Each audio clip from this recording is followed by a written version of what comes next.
ব্যবসা যেভাবে হতো, সেই ব্যবসা পরিচালনা করার পদ্ধতিটা ছিল, আজকের দিনে কি সেম থাকবে? না। একটা ভেরি ভেরি ইম্পর্টেন্ট এমসিকিউ এসেছিল আগের বছর। অর্থাৎ সুপারভাইজার হচ্ছে এমন একজন ব্যক্তি যে পুরো ফ্যাক্টরির মধ্যে যে সমস্ত লেবাররা কাজ করছে তাদেরকে তদারকি করে। হ্যালো স্টুডেন্টস, আমি মনোজিৎ, ওয়েস্ট বেঙ্গল কমার্স ক্লাসে তোমাদের সবাইকে স্বাগত। আমরা অলরেডি সেমিস্টার 3 রেগুলার ক্লাস শুরু করেছি, আর আজকের ক্লাসের মধ্যে আমরা সেমিস্টার 3 বিজনেস স্টাডিজ এই সাবজেক্টের রেগুলার ক্লাস শুরু করতে চলেছি। বিজনেস স্টাডিজ এই সাবজেক্টের প্রথম যে চ্যাপ্টারটি রয়েছে, চ্যাপ্টারের নাম হচ্ছে nature and significant of management, ব্যবস্থাপনার প্রকৃতি ও গুরুত্ব।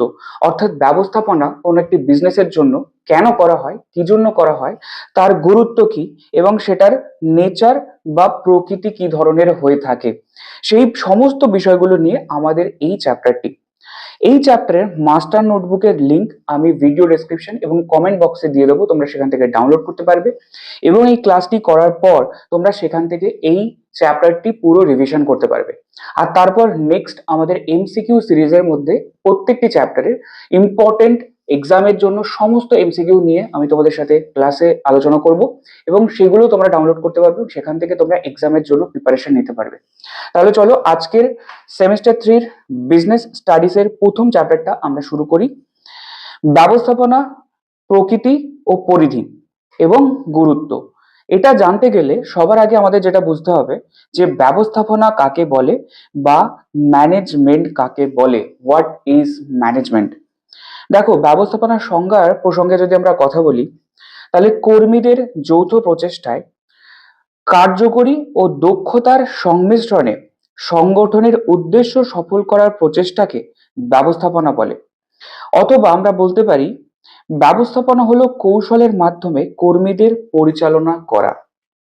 অর্থাৎ এখানে দেখো বেশ কিছু ওয়ার্ড আমাদের জন্য ইম্পর্টেন্ট হাইলাইটেড হলো, যে কর্মীদের যৌথ প্রচেষ্টায়, অর্থাৎ যত ওয়ার্কার, যত লেবার কাজ করছে, যত এমপ্লয়ি বিজনেসে কাজ করছে, তাদের সকলে মিলে, সকলের দ্বারা, সকলের প্রচেষ্টায় কার্যকরীভাবে, ভেরি ভেরি ইম্পর্টেন্ট ওয়ার্ড, আমরা একটু পরে ডিসকাস করব, এবং দক্ষতার সাথে, অর্থাৎ তারা যে কাজটা করছে সেটা কার্যকরী হতে হবে এবং দক্ষতার সাথে, অর্থাৎ এফিশিয়েন্ট হতে হবে এবং এফেক্টিভ হতে হবে। এবং সেই সঙ্গে সংগঠনের যে উদ্দেশ্য, অর্থাৎ ব্যবসার যে উদ্দেশ্য ছিল, সেটা সফল করার জন্য যা যা কাজ করা হচ্ছে সেই সমস্ত কাজগুলোকে একসাথে আমরা বলতে পারি ব্যবস্থাপনা বা ম্যানেজমেন্ট। অথবা আমরা বলতে পারি ব্যবস্থাপনা হচ্ছে এমন একটা প্রসেস, এমন একটা টেকনিক, যে প্রতিষ্ঠানের সকল কর্মীদের দিয়ে কাজ পরিচালনা করার একটা টেকনিক, সকলকে দিয়ে কাজ পরিচালনা করা বা সকলকে দিয়ে কাজ করিয়ে নেওয়ার একটা পদ্ধতি হচ্ছে ব্যবস্থাপনা। হেনরি ফিয়ল, একজন বিখ্যাত ব্যবস্থাপনাবিদ, উনি বলেছেন ব্যবস্থাপনা হলো পূর্বানুমান, আগে থেকে ভাবনা চিন্তা করা, ভেবে নেওয়া যে আমার পরবর্তী বিজনেস কিভাবে চলবে, কতগুলো প্রোডাকশন আমরা করব, ফ্যাক্টরিতে কি কাজ করা হবে, এবং সেই অনুযায়ী পরিকল্পনা প্রণয়ন করা বা প্ল্যানিং করা, সংগঠিতকরণ করা, নির্দেশ দেওয়া, সমন্বয় সাধন ও নিয়ন্ত্রণ করা। অর্থাৎ এই সমস্ত কাজগুলোকে হেনরি ফিয়ল বলেছেন ব্যবস্থাপনার কাজ বা ব্যবস্থাপনা বলে। তাই বলা যায় এক কথায় ব্যবস্থাপনা হলো পূর্বানুমান করা, পরিকল্পনা করা, সংগঠন, নির্দেশ দান, সমন্বয়, নিয়ন্ত্রণের সমষ্টি, যার মাধ্যমে কারবার বা প্রতিষ্ঠানের আবিষ্ট লক্ষ্য, অর্থাৎ তার যা টার্গেট ছিল বিজনেসের, সেই লক্ষ্যে পৌঁছতে সমর্থ হয় এবং সেই লক্ষ্যে পৌঁছানোর জন্য সমস্ত কর্মীদের দক্ষতার সাথে এবং কার্যকরীভাবে যে কাজ করানো হয়ে থাকে সেই প্রচেষ্টাকে বলা হয় বা সেই কৌশলকে বলা হয় ব্যবস্থাপনা বা ম্যানেজমেন্ট। এবার ব্যবস্থাপনার আধুনিক ধারণা কাকে বলে, অর্থাৎ বর্তমানে ব্যবস্থাপনাবিদরা কিভাবে কাকে ব্যবস্থাপনার সংজ্ঞা হিসেবে তারা দিয়েছেন। অর্থাৎ আগেকার দিনে, আজ থেকে 50-100 বছর আগে যে ধরনের ব্যবসা হতো, যে ধরনের বিজনেস হতো বা যেভাবে বিজনেস হতো, আজকের দিনে বিজনেস করার ধরন এবং বিজনেসের প্রকৃতি পুরোপুরি ভাবে চেঞ্জ হয়ে গেছে। আজ থেকে 50-100 বছর আগে অনলাইন বলে কিছু ছিল না, আর আজকে সবকিছুই আমরা অনলাইনে করে থাকি। অনলাইনে কোনো আমরা কিছু বুক করতে পারি, আমরা খাবার দাবার অর্ডার দিতে পারি। ইনফ্যাক্ট মাছ মাংস আজকের দিনে অনলাইনে অর্ডার দেওয়া যায়। অর্থাৎ এভরিথিং ইজ অ্যাভেলেবল অনলাইন। তাহলে আজ থেকে 100 বছর আগে ব্যবসা যেভাবে হতো, সেই ব্যবসা পরিচালনা করার পদ্ধতি যা ছিল, আজকের দিনে কি সেম থাকবে? না, আজকের দিনে পরিবর্তিত হয়ে গেছে, অনেক কিছু আপডেট হয়ে গেছে, অনেক কিছু চেঞ্জ হয়ে গেছে। তাই বলা হচ্ছে ব্যবস্থাপনার আধুনিক ধারণাটা কি, বর্তমানে বা মডার্ন কনসেপ্ট অফ ম্যানেজমেন্টটা কি। ব্যবস্থাপনা হলো একটি প্রক্রিয়া, অর্থাৎ ব্যবস্থাপনা হচ্ছে একটা প্রসেস, কন্টিনিউয়াস প্রসেস, যার উদ্দেশ্য হলো কার্যকরীভাবে অর্থাৎ এফেক্টিভলি অ্যান্ড দক্ষতার সাথে অর্থাৎ এফিশিয়েন্টলি সমস্ত লক্ষ্য অর্জন করা। এটাই হচ্ছে আধুনিক ব্যবস্থাপনার মূল লক্ষ্য বা আধুনিক ব্যবস্থাপনার ধারণা। অর্থাৎ আধুনিক ব্যবস্থাপনায় দুটো ওয়ার্ডকে সব থেকে বেশি গুরুত্ব দেওয়া হয়েছে। একটা হচ্ছে কার্যকরীভাবে বা এফেক্টিভলি, আর দক্ষতার সাথে বা এফিশিয়েন্টলি। এবার প্রশ্ন হচ্ছে কার্যকরীভাবে এবং দক্ষতার সাথে অর্থাৎ এফেক্টিভলি অ্যান্ড এফিশিয়েন্টলি দুটোর মধ্যে পার্থক্যটা কি। Very very important concept. চলো, কার্যকারিতা ও দক্ষতা কাকে বলে, এফেক্টিভনেস অ্যান্ড এফিসিয়েন্সি কাকে বলে। কার্যকারিতার অর্থ হলো সময়ের মধ্যে কাজ সম্পাদন করা, এবং এফিসিয়েন্সি বা দক্ষতার কথার অর্থ হচ্ছে ন্যূনতম ব্যয় অর্থাৎ কম খরচায় কার্য সম্পাদন করা, যাতে সম্পদের অপচয় শূন্য হয়ে থাকে। অর্থাৎ এক কথায় আমি একটা উদাহরণের মাধ্যমে তোমাদেরকে যদি বোঝাই, দুজন স্টুডেন্ট আমার কাছে পড়ে, স্টুডেন্ট 1 অ্যান্ড স্টুডেন্ট 2। এবার কাউকে আমি এক্সাম নিলাম এবং এক্সামটা আমি বললাম 40 মার্কসের এক্সাম, তোমাদেরকে 2 ঘন্টা টাইম দেওয়া হয়েছে। স্টুডেন্ট 1 এই পরীক্ষাটা একদম 2 ঘন্টার মধ্যেই শেষ করে দিয়েছে। একে আমরা বলবো এফেক্টিভ বা কার্যকরী পরীক্ষা দিয়েছে, অর্থাৎ সঠিক সময়ের মধ্যে কোনো একটা কাজ করে দেওয়াটাকেই বলা হয় এফেক্টিভ কাজ করা।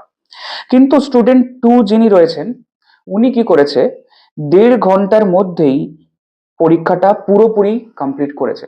তাহলে আমি বলতে পারি যে স্টুডেন্ট 2 সে অনেক বেশি দক্ষ, সে অনেক বেশি পড়াশোনায় ভালো, সে অনেক বেশি এফিশিয়েন্ট, কারণ 40 নম্বরের 2 ঘন্টার পরীক্ষাটা সে 1.5 ঘন্টার মধ্যে পুরোপুরি কমপ্লিট করেছে এবং সে হাইয়েস্ট নাম্বার পেয়েছে। তাহলে এও কিন্তু 2 ঘন্টার মধ্যে শেষ করেছে। কিন্তু সব থেকে বেস্ট স্টুডেন্টকে, সব থেকে এফেক্টিভ কে, সেটা হচ্ছে স্টুডেন্ট 2, যে কম সময়ের মধ্যে আমরা এক্সামটা কমপ্লিট করেছে। তাহলে আমরা যদি বিজনেসের রেসপেক্টে বলি, তাহলে এমন একজন ওয়ার্কার যে কম সময়ের মধ্যে বেশি দক্ষতার সাথে বেশি ভালো প্রোডাকশন করবে, তাকে আমরা বলবো দক্ষ ওয়ার্কার বা এফিশিয়েন্ট ওয়ার্কার, বা এফিশিয়েন্টলি কাজ করেছে অথবা এফিশিয়েন্টলি কাজ করেছে।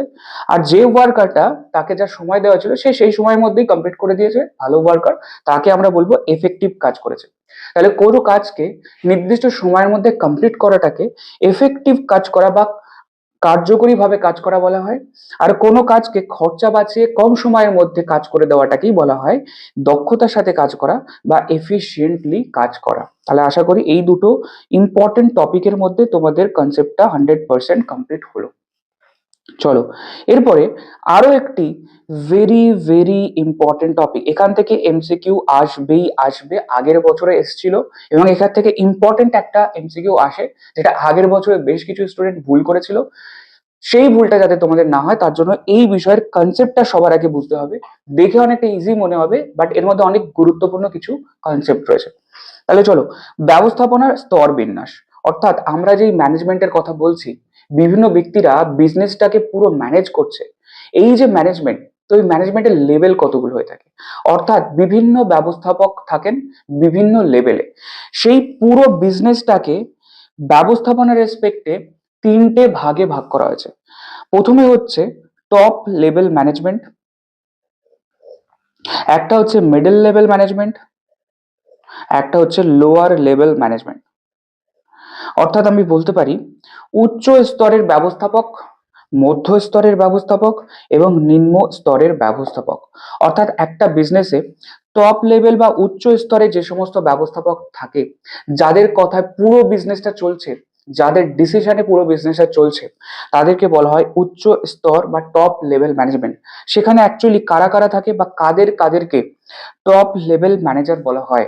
প্রথম, বোর্ড অফ ডাইরেক্টরস, পরিচালক পর্ষদ, জেনারেল ম্যানেজার এবং general manager of finance, production, marketing, human resource etcetera. অর্থাৎ যে কোনো একটা প্রতিষ্ঠানে একদম টপ যারা থাকে তাদেরকেই বলা হয় টপ লেভেল ম্যানেজার বা টপ লেভেল ম্যানেজমেন্টের তারা কাজ করছে। এরপরে মিডল লেভেল, অর্থাৎ তাদের নিচে যে কাজ করছে, অর্থাৎ এরা কোনো একটা ডিসিশন নিয়ে সেই ডিসিশনটা এদেরকে বলবে যে কাজটা করে দাও, এবং এরা তারপরে সেই কাজটা করবে কাদেরকে দিয়ে? নিম্ন স্তরের ব্যবস্থাপকদের দিয়ে, রাইট? তাহলে মধ্য স্তরে কারা থাকে? মধ্য স্তরে থাকে বিভিন্ন ডিপার্টমেন্টের যে ম্যানেজার থাকে, production manager, finance manager, market research manager, regional sales manager, chief engineer, general superintendent. অর্থাৎ এরা হচ্ছে মিডল লেভেল ম্যানেজার বা মিডল লেভেল ম্যানেজমেন্টের পার্ট। এবং এদের নিচে যারা কাজ করছে একদম নিম্ন স্তরে, তাদেরকে বলা হয় নিম্ন স্তর বা লোয়ার লেভেল ম্যানেজমেন্ট বা লোয়ার লেভেলের এরা কাজ করছে। এরা কারা? Superintendent, foreman, supervisor, inspector. অর্থাৎ এরা এদেরকে ডিসিশন দেয় মধ্যস্তরের লোকেদেরকে, এবং মধ্যস্তরের লোকেরা এদেরকে দিয়ে কাজ করিয়ে নেয় লোয়ার লেভেল ম্যানেজমেন্টদেরকে দিয়ে। দেখো, একজন সুপারভাইজার হচ্ছে সেই ব্যক্তি যে তার নিচে কর্মীদেরকে দিয়ে কাজ করাচ্ছে। এবার এখান থেকে একটা ভেরি ভেরি ইম্পর্টেন্ট এমসিকিউ এসেছিল আগের বছর, যে ওয়ার্কার বা লেবাররা কোন লেভেল অফ ম্যানেজমেন্টে থাকে। দেখো, ওয়ার্কার মানে কারা বা লেবার মানে কারা?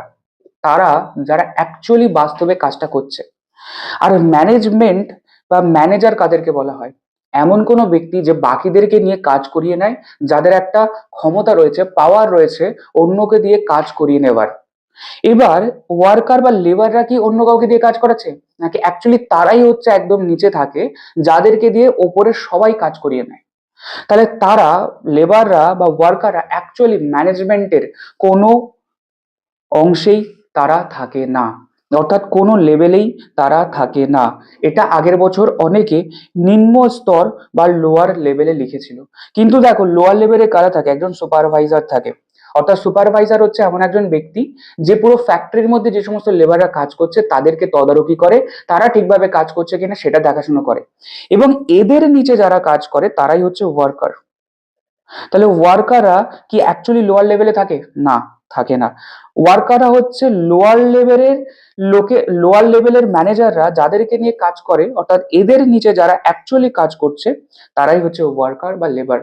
তাহলে অফিসিয়ালি আমার যদি এমসিকিউ কেউ জিজ্ঞাসা করে যে ওয়ার্কার বা লেবাররা বা এমপ্লয়িরা কোন লেভেল অফ ম্যানেজমেন্টে থাকে, তার অপশন হবে কোনো লেভেলেই থাকে না, লোয়ার লেভেলের নিচে এরা কাজ করে থাকে। তাহলে আশা করি এই গুরুত্বপূর্ণ এমসিকিউটা তোমাদের ভালোভাবে কমপ্লিট হয়েছে।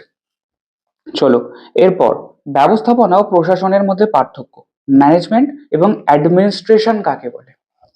দেখো, সংজ্ঞা: প্রতিষ্ঠানের সর্বোচ্চ স্তরের কর্মীদের কর্তৃত্বই হলো প্রশাসন। অর্থাৎ ব্যবস্থাপনার উচ্চ স্তরে বা সর্বোচ্চ স্তরের লোকেদের হাতে পাওয়ার থাকে যে কি কাজ করবে, কখন কাজ করবে, কাদেরকে দিয়ে কাজ করাতে হবে, কটা প্রোডাকশন হবে, এই সমস্ত ডিসিশন নেবার ক্ষমতাটা রয়েছে। আর এই যে ক্ষমতাটা, এই যে পাওয়ারটা, এই পাওয়ারটাকেই বলা হয় আমাদেরকে প্রশাসন বা অ্যাডমিনিস্ট্রেশন। তাহলে আমরা অ্যাডমিনিস্ট্রেশনে বলে থাকি যে গভর্নমেন্টের অ্যাডমিনিস্ট্রেশন ডিপার্টমেন্টে অমুক মন্ত্রী রয়েছে, তার মানে কি তার হাতে পাওয়ার রয়েছে আমাদের রাজ্য বা দেশের মধ্যে কোনো একটা জিনিসকে কন্ট্রোল করার। তাহলে এই যে ক্ষমতা, এই যে কর্তৃত্ব, এটাকেই বলা হয় প্রশাসন বা অ্যাডমিনিস্ট্রেশন। ব্যবস্থাপনা বা ম্যানেজমেন্ট কাকে বলে? কর্মীদের দিয়ে কাজ করিয়ে নেওয়ার কৌশল বা প্রসেসকে ব্যবস্থাপনা বলা হয়ে থাকে। কর্মীদেরকে দিয়ে কাজ করিয়ে নেবার কৌশলকে ব্যবস্থাপনা বলে থাকে।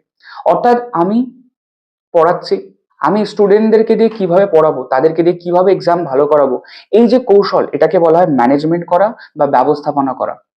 এবং আমার কন্ট্রোল রয়েছে, আমার পাওয়ার রয়েছে আমার পড়ানোর ইনস্টিটিউটে যারা যারা কাজ করছে তাদেরকে দিয়ে তাদেরকে কন্ট্রোল করার, তাদের উপর কর্তৃত্ব দেখানো যে তুমি কাল সকালের মধ্যে আমার এই ক্লাসটা এডিট করে দেবে, তুমি কালকে সকালের মধ্যে এই নোটসটা রেডি করে দেবে, কালকে সকালবেলা এই ক্লাসটা আপলোড হবে। অর্থাৎ তাদেরকে আমি কি বলতে পারি, ডিসিশন দিতে পারি এবং আমার কথা অনুযায়ী তারা কাজ করবে। এই যে পাওয়ারটা, এটাকেই বলা হয় প্রশাসন। তাহলে আশা করি প্রশাসন বা অ্যাডমিনিস্ট্রেশন এবং ব্যবস্থাপনা বা ম্যানেজমেন্টের মধ্যে খুব সুন্দর ডিফারেন্সটা আমরা বুঝতে পারলাম। এরপর ব্যবস্থাপনার কার্যাবলী, আবারও ভেরি ভেরি ইম্পর্টেন্ট টপিক। এই টপিকটা আরো ভেরি ভেরি ইম্পর্টেন্ট, কারণ এখান থেকে এমসিকিউ একটা গ্যারান্টেড, গ্যারান্টেড 100% আসবেই আসবে, আমি গ্যারান্টি দিচ্ছি। চলো, ব্যবস্থাপনার কার্যাবলী বা function of management. Luther Gulick একজন আমাদের ব্যবস্থাপনাবিদ, উনি ব্যবস্থাপনার 7টি কাজের কথা বলেছেন বা 7টি ফাংশনের কথা বলেছেন। অর্থাৎ ম্যানেজমেন্টে যারা কাজ করছে, ম্যানেজার যারা কাজ করছে, তাদের অ্যাকচুয়ালি কাজ কি কি। ম্যানেজমেন্ট বলতে কি ম্যানেজ করার কথা বলা হচ্ছে, ম্যানেজমেন্ট বলতে কিসের কিসের কাজ করার কথা বলা হচ্ছে। সেখানে প্ল্যানিং বা পরিকল্পনা করা হলো ম্যানেজমেন্টের প্রথম কাজ। সংগঠন বা অর্গানাইজ করা, অর্গানাইজিং হচ্ছে আমাদের সেকেন্ড কাজ। নির্দেশ দেওয়া, ডাইরেক্টিং। কর্মী নিয়োগ করা, স্টাফিং, লোকেদেরকে হায়ার করা যাকে দিয়ে কাজ করাবো। সমন্বয় সাধন, একটা কাজের সাথে আরেকটা কাজ, একটা কর্মীর সাথে আরেকটা কর্মীর মধ্যে সংযোগ সাধন করণটাকেই হচ্ছে কোঅর্ডিনেশন। প্রতিবেদন বা রিপোর্টিং, যা কাজ হলো সেটা রিপোর্ট বানানো। বাজেট প্রণয়ন করা বা একটা কি কাজ হবে না হবে, তার এক্সপেন্সেস কি হবে, এই সমস্ত বাজেট তৈরি করা। অর্থাৎ এই টোটাল 7টা কাজ, planning, organizing, directing, staffing, coordinating, reporting এবং বাজেটিং, এই 7টা ইম্পর্টেন্ট কাজের কথা বলেছেন লুথার গ্যালিক। তাহলে এখান থেকে যদি আমরা এমসিকিউ আসে যে ব্যবস্থাপনার 7টি কাজের কথা কি বলেছেন, তাহলে লুথার গ্যালিক। এবং এই 7টি কাজই হচ্ছে ব্যবস্থাপনার মোস্ট ইম্পর্টেন্ট কাজ বা ফাংশন। এবার এই লুথার গ্যালিক তার এই 7টি কাজকে একটা শর্ট ফর্ম নাম দিয়েছেন, পডস কর্ব। অর্থাৎ PODSCORB, একসাথে আমরা বলতে পারি পডস কর্ব। অর্থাৎ পডস কর্ব কথার অর্থ হচ্ছে পি ফর প্ল্যানিং, অর্থাৎ পরিকল্পনা করা। ও ফর অর্গানাইজিং বা সংগঠন। ডি ফর ডাইরেক্টিং বা নির্দেশ দান। এস ফর কর্মী নিয়োগ বা স্টাফিং। সিও ফর কোঅর্ডিনেশন বা সমন্বয় সাধন। আর ফর রিপোর্টিং বা প্রতিবেদন। এবং বি ফর বাজেটিং বা বাজেট প্রণয়ন। অর্থাৎ PODSCORB, পডস কর্ব, এই কথাটির প্রবক্তা হচ্ছেন লুথার গ্যালিক। আর এই পডস কর্ব কথাটি হচ্ছে টোটাল 7টা কাজ ব্যবস্থাপনার বা ফাংশন অফ ম্যানেজমেন্ট। তাহলে এটা কিন্তু ভেরি ভেরি ইম্পর্টেন্ট টপিক ছিল। এবার এই যে 7টা ব্যবস্থাপনার কার্যাবলীর কথা বললাম, এই কার্যাবলীগুলোকে আলাদা আলাদা ভাবে আমরা ডিসকাস করব যে এটা মানে কি, পরিকল্পনা কথার অর্থ কি, এবং অন্যান্য কাজগুলির অর্থ কি, তার বৈশিষ্ট্য কি, কেন করা হয়, কি জন্য করা হয়। সবার আগে যে কাজটির কথা আমরা দেখলাম, প্ল্যানিং। তো প্ল্যানিং বা পরিকল্পনা কাকে বলে? ব্যবস্থাপনার প্রথম ধাপ হলো পরিকল্পনা, অর্থাৎ কোনো কিছু প্ল্যান করা। উপযুক্ত পরিকল্পনা ছাড়া লক্ষ্য পূরণ সম্ভব নয়। আমি যে পড়াচ্ছি আমার আগে থেকেই পরিকল্পনা করে নিতে হবে যে এই বছর সেমিস্টার 3 বা সেমিস্টার 1 কিভাবে আমি পড়াবো, কোন কোন কোশ্চেন করাবো, কোন চ্যাপ্টার কিভাবে করানো হবে, কবে এক্সাম নেওয়া হবে, এই সমস্ত কিছু আগে থেকে আমাকে প্ল্যান করতে হয়। তাহলে আমি যদি আগে থেকে ভালোভাবে প্ল্যান না করতে পারি, তাহলে সঠিক সময় কি আমি ক্লাস কমপ্লিট করতে পারবো, সঠিকভাবে কি আমি ক্লাস করাতে পারবো, পারবো না। তাই ব্যবস্থাপনার সবকিছু ম্যানেজ করা একটা ইম্পর্টেন্ট কাজ হচ্ছে গিয়ে পরিকল্পনা করা বা প্ল্যানিং করা। এই পরিকল্পনার বৈশিষ্ট্যগুলো কি কি? বলছে প্রারম্ভিক কাজ বা প্রাইমারি ওয়ার্ক। ব্যবস্থাপনার কাজের মধ্যে পরিকল্পনা সর্বাগ্রে করা প্রয়োজন, অর্থাৎ সবার প্রথমে করা প্রয়োজন। পরিকল্পনা ব্যতি রেখে লক্ষ্য পূরণ সম্ভব নয়, অর্থাৎ আমরা যদি আগে থেকে প্ল্যান না করি তাহলে কাজটা করা সম্ভবই নয়, কাজটা ভালোভাবে হবেই না। সংগঠন নির্দেশনা, কর্মী নিয়োগ, নিয়ন্ত্রণ পরবর্তী পর্যায়ে চিন্তা করা হয়ে থাকে। পরিকল্পনা কার্যারম্ভের পূর্বে ভেবে নিতে হয়, অর্থাৎ প্রারম্ভিক কাজ, অর্থাৎ পরিকল্পনা প্ল্যানিং হচ্ছে একদম শুরুর কাজ। ব্যবস্থাপনার প্রথম কাজ হচ্ছে পরিকল্পনা। উদ্দেশ্য পূরণ বা ফুলফিল অফ অবজেক্টস, লক্ষ্য পূরণ পরিকল্পনার মুখ্য উদ্দেশ্য। অর্থাৎ পরিকল্পনা কেন করা হচ্ছে, ব্যবস্থাপনার যা টার্গেট, ব্যবস্থাপনার যা লক্ষ্য, সেই লক্ষ্যে পৌঁছানোর জন্য আগে থেকে আমরা প্ল্যান করছি যাতে সঠিকভাবে সেই লক্ষ্যে পৌঁছতে পারি। এরপর সেকেন্ড যে কাজটা ছিল সংগঠন বা ডেফিনেশন অফ অর্গানাইজিং। সংগঠন হলো এমন এক কাঠামো, এমন এক স্ট্রাকচার, এমন একটা আমার ম্যানেজমেন্টের পদ্ধতি বা কাজ, যেখানে কর্মীদের প্রচেষ্টাকে সংযোজন করা হয়। অর্থাৎ কর্মীরা কি কাজ করবে, কখন কাজ করবে, কোথায় কাজ করবে, এবং সেই বিষয়ে তাদের মধ্যে কোঅর্ডিনেশন করা, যেখানে করা হয়, যে প্রতিষ্ঠানে করা হয়, সেটাকে বলা হয় অর্গানাইজ করা বা আমাদের সংগঠন করা। অর্থাৎ ব্যবস্থাপনার সমস্ত কাজগুলোকে অর্গানাইজ করা, ম্যানেজ করা এবং তাদেরকে একত্রিতকরণ করা, তাদের সেই কাজটাকে আমরা বলে থাকি সংগঠনের কাজ বা অর্গানাইজিং।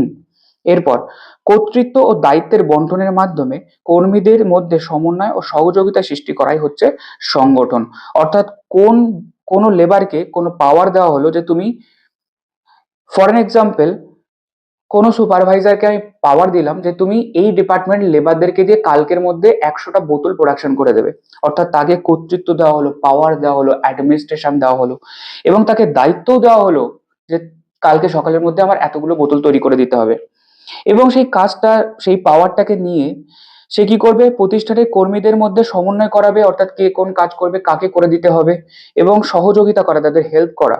এই সমস্ত কাজগুলো করাকেই একসাথে বলা হয় সংগঠন বা অর্গানাইজিং।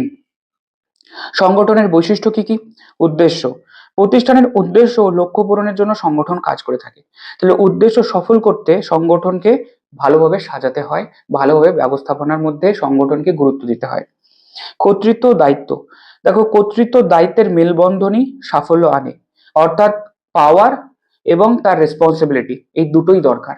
কাউকে আমি পাওয়ার দিয়ে দিলাম কাজটা করা, কিন্তু তার কোনো রেসপন্সিবিলিটি নেই, সে কোনো রেসপন্সিবিলিটি না কাজটা করার জন্য, তাহলে তাকে দিয়ে কাজটা হবে না। তাহলে পাওয়ার এবং রেসপন্সিবল পার্সন, তাহলে পাওয়ার এবং রেসপন্সিবিলিটি দুটো নিয়ে একসাথে সমন্বয় সাধন করে তবেই আমার ব্যবস্থাপনার উদ্দেশ্য পূরণ হবে এবং সংগঠন ভালোভাবে কাজ করতে পারবে। কাঠামো অনুসারে ক্ষমতা বন্টন, allocation of power as per structure. সংগঠন এর কাঠামোর বিভিন্ন স্তরে ক্ষমতা বন্টিত থাকে। যেমন করে আমরা দেখছিলাম ব্যবস্থাপনার বিভিন্ন লেভেল হয়ে থাকে, top level management, middle level management and lower level management, এবং তার স্তর অনুযায়ী তাকে ক্ষমতা বন্টন করার কাজটাও হচ্ছে অর্গানাইজ করা বা অর্গানাইজিং এর একটা গুরুত্বপূর্ণ কাজ। আদেশ দেওয়া, ডাইরেক্টিং। সংগঠন আদেশের উচ্চ স্তর থেকে নিম্ন স্তরে প্রবাহিত হয়। ভেরি ভেরি ইম্পর্টেন্ট, এখান থেকে এমসিকিউ আসে যে আদেশ দান বা ডাইরেকশন বা ডাইরেক্টিং কোন লেভেল থেকে কোন লেভেল অবধি পৌঁছায়। অর্থাৎ টপ লেভেলের ম্যানেজাররা মিডল লেভেলের ম্যানেজমেন্টকে ডাইরেকশন দেবে এবং মিডল লেভেলের ম্যানেজমেন্টরা লোয়ার লেভেলের ম্যানেজারদেরকে ডাইরেকশন দেবে এবং সেই অনুযায়ী কাজটা হতে থাকবে। তাই এক কথায় বলা যায় উচ্চ স্তর থেকে নিম্ন স্তরে আমাদের ডাইরেকশন বা আদেশ প্রবাহিত হয়ে থাকে। এরপরে কর্মী নিয়োগ বা স্টাফিং। কর্মী নিয়োগ বলতে বোঝায় প্রতিষ্ঠানে কর্মী নিয়োগের মধ্য দিয়ে প্রতিষ্ঠানকে সচল রাখা। অর্থাৎ প্রতিষ্ঠানে যে কাজ করানো হবে সেখানে আমার যা যা এমপ্লয় দরকার, যা যা ওয়ার্কার দরকার, যা যা লোক দরকার, তাদেরকে রিক্রুট করার কাজটাকে, তাদেরকে বিজনেসে কাজ দেওয়ার এবং তাদেরকে জব দেওয়ার কাজটাকে বলা হয় স্টাফিং বা কর্মী নিয়োগ। কর্মী নিয়োগের বৈশিষ্ট্য কি? ব্যবস্থাপনার অন্যতম কাজ। ব্যবস্থাপনার অন্যতম কাজ হলো কর্মী নিয়োগ। পরিকল্পনাকে বাস্তবায়নের জন্য সংগঠনের সাহায্যে লক্ষ্যে পৌঁছতে কর্মীরাই সাহায্য করে থাকে। কর্মীদের প্রচেষ্টায় প্রতিষ্ঠানের সাফল্যের মুখ দেখা যায়।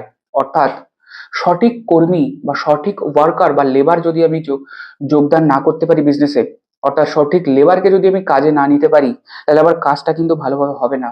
তাই আমার বিজনেসের সঠিক লক্ষ্যে পৌঁছানো কার হাতে রয়েছে? কর্মীদের কাজের ওপর রয়েছে। তাই কর্মীরা যদি সঠিকভাবে চুজ না করা হয়, স্টাফিং যদি ভালোভাবে না করা হয়, ভুল কর্মীকে যদি নিয়োগ করা হয়, তাহলে কিন্তু আমার কাজ একেবারেই হবে না। ব্যবস্থাপনা প্রক্রিয়ার অপরিহার্য উপাদান। তাহলে ব্যবস্থাপনা বা ম্যানেজমেন্টের যে কাজগুলো ছিল, যে প্রসেস ছিল, তার মধ্যে স্টাফিং বা কর্মী নিয়োগ হচ্ছে একটা গুরুত্বপূর্ণ উপাদান বা গুরুত্বপূর্ণ কাজ। প্রতিষ্ঠানের মানব সম্পদ পরিকল্পনার বিষয় বিবেচনা করে। অর্থাৎ মানব সম্পদ বা হিউম্যান রিসোর্স, অর্থাৎ যত লেবার বা ওয়ার্কার কাজ করছে তাদের ব্যবস্থাপনার প্রারম্ভিক কাজ হচ্ছে স্টাফিং। অর্থাৎ আমি যদি কর্মী নিয়োগ নাই করি তাহলে কাদেরকে ম্যানেজ করব? তাহলে হিউম্যান রিসোর্সের মোস্ট ইম্পর্টেন্ট কাজ হচ্ছে গিয়ে স্টাফিং। কর্মী নিয়োগ মানব সম্পদের সর্বোচ্চ ব্যবহার পর্যালোচনা করে। অর্থাৎ কর্মী নিয়োগের পর মানব সম্পদের সর্বোচ্চ ব্যবহার প্রয়োজন। কারণ আমি লোক কাজে নিলাম, তাদেরকে সঠিকভাবে মাইনে দিচ্ছে না, তাদেরকে সঠিকভাবে কাজ করার জায়গা প্রোভাইড করছে না, তাদেরকে বসার জায়গা দিচ্ছে না, তাহলে কি ভালোভাবে তারা কাজ করতে পারবে? তাই বলা হচ্ছে কর্মী নিয়োগের পর মানব সম্পদের সর্বোচ্চ ব্যবহার প্রয়োজন। অর্থাৎ হিউম্যান রিসোর্স ম্যানেজমেন্ট করাটা খুব ইম্পর্টেন্ট, আর তার জন্য স্টাফিং সবার আগে দরকার। এরপরে নির্দেশ দান বা ডাইরেক্টিং কাকে বলে? পরিকল্পনা অনুসারে সংগঠনের কর্মী নিয়োগের ফলে কর্ম সম্পন্ন হয় না, কর্মী গোষ্ঠীকে নির্দেশ দানের মধ্য দিয়ে তা সম্পন্ন করতে হয়। অর্থাৎ আমি কালকে 4জন লোককে আমার ফ্যাক্টরিতে কাজ করার জন্য নিয়োগ করলাম, তারা কি এমনি এমনি কাজ করে দেবে? স্টাফিং তো কমপ্লিট, তাদেরকে সঠিকভাবে ডাইরেক্ট করতে হবে, তাদেরকে নির্দেশ দিতে হবে যে তুমি কাজটা করো কাল সকালের মধ্যে। এটাকেই বলা হয় ডাইরেকশন দেওয়া, তাদেরকে ডাইরেক্ট করা যে তুমি কি কাজ করবে না করবে। এরপরে নির্দেশ দানের উদ্দেশ্য কি? তাহলে বিগিনিং অফ দ্য ওয়ার্ক, কাজ শুরু করার জন্য তাদেরকে তদারকি করা বা নির্দেশ দেওয়াটাকেই হচ্ছে ডাইরেক্টিং। আদেশ দান বা ডাইরেকশন, নির্দেশ দানের মধ্যে আদেশ দান প্রক্রিয়া সম্পন্ন হয়, অর্থাৎ আমি কাকে কি কাজ দেব সেই আদেশ সম্পন্ন হচ্ছে ডাইরেকশনের মাধ্যমে। এরপর নিয়ন্ত্রণ কাকে বলে বা নিয়ন্ত্রণের সংজ্ঞা কি? ডেফিনেশন অফ কন্ট্রোল, দেখো স্টাফিং করেছি, কাজে লোক নিয়েছি, ডাইরেকশন দিলাম যে কি কাজ করবে, তাহলেও কি কাজ হয়ে যাবে না, তাদেরকে কন্ট্রোলও করতে হবে, সঠিক সময় কাজ করছে কিনা সেটা চেক করতে হবে, সেটাকেই বলা হয় কন্ট্রোল করা। অর্থাৎ নিয়ন্ত্রণ ব্যবস্থাপনার শেষ অধ্যায়ের কাজ বা শেষ পর্যায়ের কাজ। নিয়ন্ত্রণের ফলে প্রকৃত কাজের মূল্যায়ন করা হয়, অর্থাৎ কি কাজ অ্যাকচুয়ালি হয়েছে, এবং নির্ধারিত মানের সাথে তুলনা করা হয়, অর্থাৎ কি কাজ করার কথা ছিল এবং তার মধ্যে কি পার্থক্য এসছে, ভালো কাজ হয়েছে আরো নাকি আরো খারাপ কাজ হলো, এবং তার রিজন খুঁজে বার করা যে কেন খারাপ কাজ হলো, কতটা ভালো কাজ হলো এবং কি জন্য হলো, সেইগুলো ব্যবস্থা করা, এবং খারাপ কাজ হলে সেটাকে ঠিক করার চেষ্টা করা, ভালো কাজ হলে সেইটাকে জেনে পরবর্তী কাজের মধ্যে সেই গুণটাকে, সেই প্রসেসটাকে ইউজ করা যাতে পরের কাজটা আরো ভালো হতে পারে। এটাকেই বলা হয় কন্ট্রোল করা বা নিয়ন্ত্রণ করা। তাহলে নিয়ন্ত্রণের বৈশিষ্ট্যগুলো কি কি? ব্যবস্থাপনার শেষ পর্যায়ের কাজ, ধারাবাহিক প্রক্রিয়া, কন্ট্রোল কি একদিনে শেষ হয়ে যাবে? কিন্তু প্রত্যেক দিন লেবারদেরকে কন্ট্রোল করতে হবে, তাই এটাকে বলা হয় একটা ধারাবাহিক প্রক্রিয়া বা কন্টিনিউয়াস প্রসেস। গতিশীলতা বা ডাইনামিজম, নিয়ন্ত্রণ কোনো স্থায়ী নির্দিষ্ট প্রক্রিয়া নয়, এটি একটি পরিবর্তনশীল প্রক্রিয়া, অর্থাৎ চেঞ্জ হতে থাকে, কখন কাকে কিভাবে কন্ট্রোল করব এই পদ্ধতি চেঞ্জ হতে থাকে। পরিস্থিতি অবস্থার পরিপ্রেক্ষিতে নিয়ন্ত্রণ কার্যকর হয়ে থাকে, তাহলে যখন যেমন ভাবে লোককে কন্ট্রোল করাটা দরকার আমি তাকে সেইভাবে কন্ট্রোল করব, তাই এটা কোনো স্থির প্রক্রিয়া নয়, এটা পরিবর্তনশীল প্রক্রিয়া। এরপরে সংযোজন বা কোঅর্ডিনেশন কাকে বলে? বিভিন্ন বিভাগের কর্মীদের মধ্যে সহযোগিতার পাশাপাশি বিভিন্ন বিভাগের কর্মীদের মধ্যে সংযোজনের কাজের মাধ্যমেই প্রতিষ্ঠানের ব্যবস্থাপকরা তাদের লক্ষ্য পূরণ করতে পারে এবং সমগ্র ব্যবস্থাপনার লক্ষ্য সাফল্য পায়। অর্থাৎ আমি বলতে পারি, মনে করো প্রোডাকশন ডিপার্টমেন্টের সাথে যদি সেলস ডিপার্টমেন্টের লিঙ্ক না থাকে, যোগাযোগ না থাকে, তাহলে যা প্রোডাকশন হচ্ছে সেটা সেলস ডিপার্টমেন্ট মার্কেটে বিক্রি করবে কিভাবে, কি করে জানবে যে কত প্রোডাকশন হয়েছে এবং কত বিক্রি করতে হবে? তাই বিভিন্ন ডিপার্টমেন্টের কর্মীদের মধ্যে সংযোগ সাধন করানোটাও হচ্ছে ব্যবস্থাপনার একটা গুরুত্বপূর্ণ কাজ। তাহলে সংযোগ সাধন বা কোঅর্ডিনেশনের ইম্পর্টেন্ট বৈশিষ্ট্যগুলো কি কি? ভারসাম্য সৃষ্টি করা বা মেকিং ব্যালেন্স, সমস্ত ডিপার্টমেন্টের কাজের মধ্যে ভারসাম্য বজায় রাখাটা হচ্ছে কোঅর্ডিনেশনের ইম্পর্টেন্ট কাজ। এরপর যে ধারাবাহিক প্রক্রিয়া, এই সংযোগ সাধন প্রক্রিয়াটি একদিনে শেষ হয়ে যায় না, কন্টিনিউয়াসলি চলতেই থাকে। বিভিন্ন সময় যে ডিপার্টমেন্টের সাথে আমার যোগাযোগ রাখাটা দরকার সেই ডিপার্টমেন্টের সাথে আমি কোঅর্ডিনেশন করব, সেই ডিপার্টমেন্টের সাথে আমি যোগাযোগ রাখবো, এবং এর মাধ্যমে এই এতগুলো কাজের মাধ্যমে planning, organizing, staffing, controlling, directing, coordination, এই সমস্ত কাজের মাধ্যমে ব্যবস্থাপনার কাজ কমপ্লিট হয়ে থাকে, ব্যবস্থাপনার উদ্দেশ্য সাধন হয়ে থাকে। আমরা ব্যবস্থাপনার এই কাজ পর্যন্ত আজকের ক্লাসের মধ্যে ডিসকাস করলাম।